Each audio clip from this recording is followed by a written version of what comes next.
name is Freya. I'm part of the environmental education team at St Nick's Environment Centre in York, and today I'm going to tell you a little story. So this story is about a little boy who is getting terribly tired of playing with all his toys. He was getting bored of all his books and he was sick of playing with his scooter. "I'm so bored, what shall I do?" he asked his mother.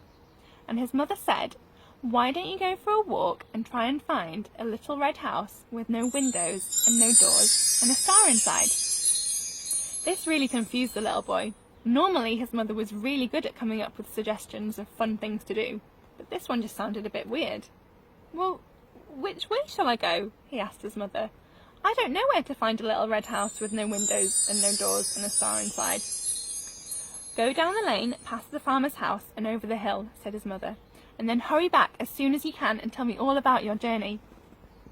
So the little boy put on his hat and his jacket and started walking. He hadn't gone very far when he came across a little girl dancing in the sunshine. Her cheeks were like pink blossom petals and she was singing like a robin. "Hello," said the little boy. "Do you know where I can find a little red house with no windows and no doors and a star inside?" The little girl laughed. "I have no idea. You should ask my father, the farmer. Perhaps he knows." So the little boy went on until he came to the barn where the farmer stored boxes of huge potatoes and baskets of orange carrots and giant pumpkins. The farmer himself stood in the doorway looking out over the green pastures and swaying fields. "Hello," said the little boy.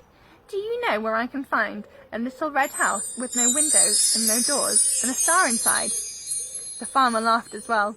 "I've lived a great many years and I've never seen or heard of such a thing, I'm afraid. But ask the old woman who lives at the bottom of the hill. She knows all about the ways of the world and all the things in it, and she is very wise. Perhaps she can tell you." So the little boy went on further still until he came to the old woman sitting in her rocking chair in her garden. She had lots of wrinkles and a big smile on her sweet face. "Hello," said the little boy. "I was wondering if you could help me. I'm trying to find a little red house with no windows and no doors and a star inside. Do you know where I could find one?"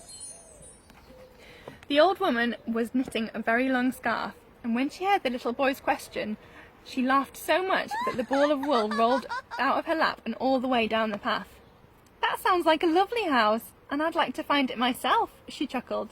"It would be warm when the cold nights come in winter, and the starlight inside would be even better than a candle. But I'm afraid I can't help you. Perhaps you should ask the wind who blows about so much and listens at all the chimneys. Maybe the wind can tell you." So the little boy took off his hat politely to the old woman and went on up the hill, feeling rather disappointed and sad. He wondered if his mother, who usually knew almost everything, had maybe made a mistake. The wind was coming down the hill as the little boy climbed up. As they met, the wind turned around and went along, singing and whistling beside the little boy. It whispered in his ear and pushed him along and dropped a pretty little leaf onto his lap. "I wonder," thought the little boy, after they had gone along together for a while, "if the wind could help me find a little red house with no doors and no windows and a star inside." The wind cannot speak in our words, but it went singing ahead of the little boy until it came to a group of trees that the little boy recognised as an orchard. There the wind climbed up in the apple tree and shook the branches. When the little boy caught up, there at his feet lay a big red apple. The little boy picked up the apple. It was red as a summer sunset, and it had no windows and no doors. But did it have a star inside? He hurried back home, back down the hill and past the old woman and the farmer and the little girl, and he took it to his mother and showed it to her. "Wow, that's amazing," she said. "You have found a red house with no windows and no doors, but does it have a star inside? Shall we find out?"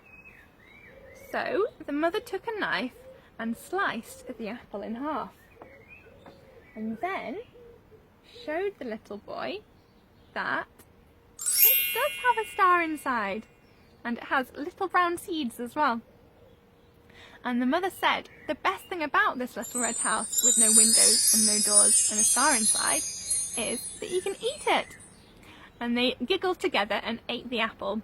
And then they decided that they would take the seeds out of the middle of the apple and plant them in their garden so that they could have their own orchard one day.